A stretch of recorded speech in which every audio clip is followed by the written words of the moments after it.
या हबीब अल्लाह।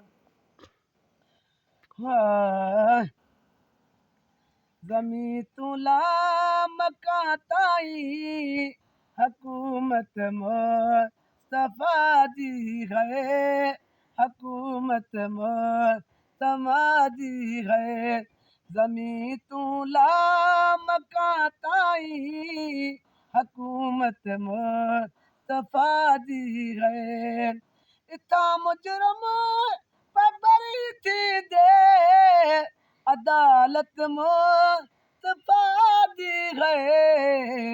ज़मीं तुला मका ताई हुकूमत मुस्तफ़ा दी है।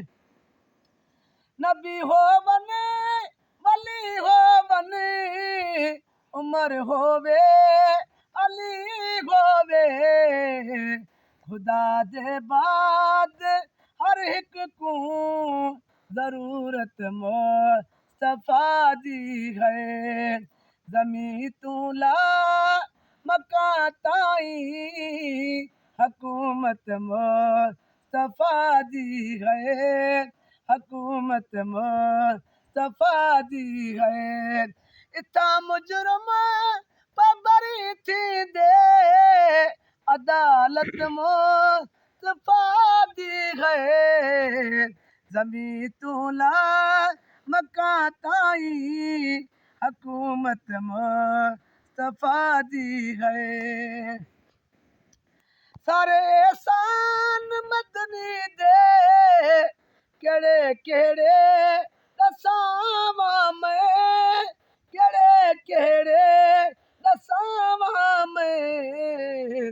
असादियाँ शिकलियाँ जो नहीं बदलिया इनायत मुस्तफ़ा दी है, इनायत मुस्तफ़ा दी है। ज़मीं तुला मका ताई हुकूमत मुस्तफ़ा दी है। महक आशिक तू पुछिया जरब आखे तकी मगिए। महक आशिक तू पुछिया जरब आखे तकी मगिए। जवाब दे विच उसने फरमाया ज़ियारत मुस्तफ़ा दी है।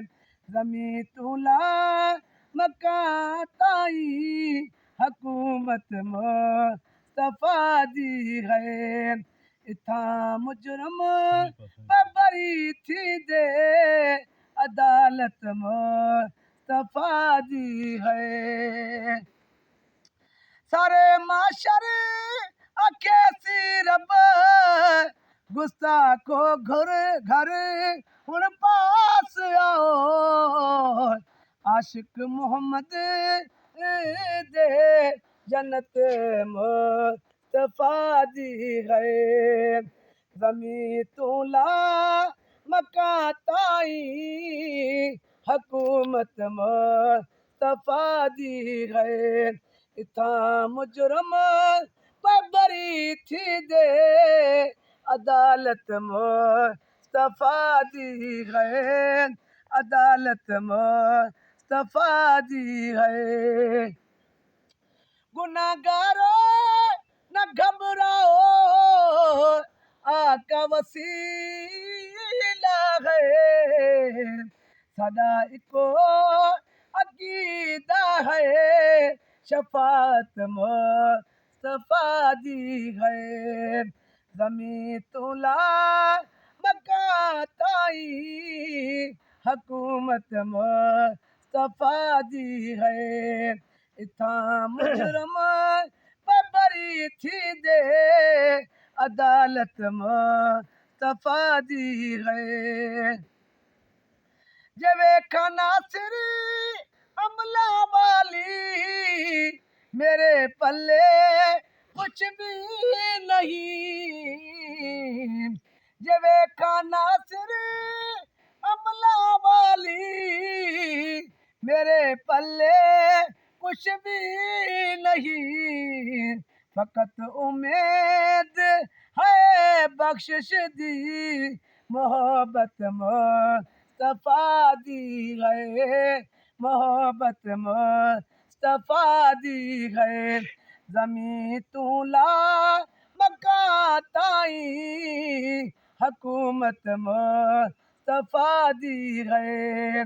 इथा मुजरम बरी थी दे, अदालत मुस्तफा दी है। करम कर पंतन पाक स्वामी कासिम शाह बादशाह भाई जहान आमीन। करम ला इलाहा इल्लल्लाह मुहम्मदुर रसूलुल्लाह।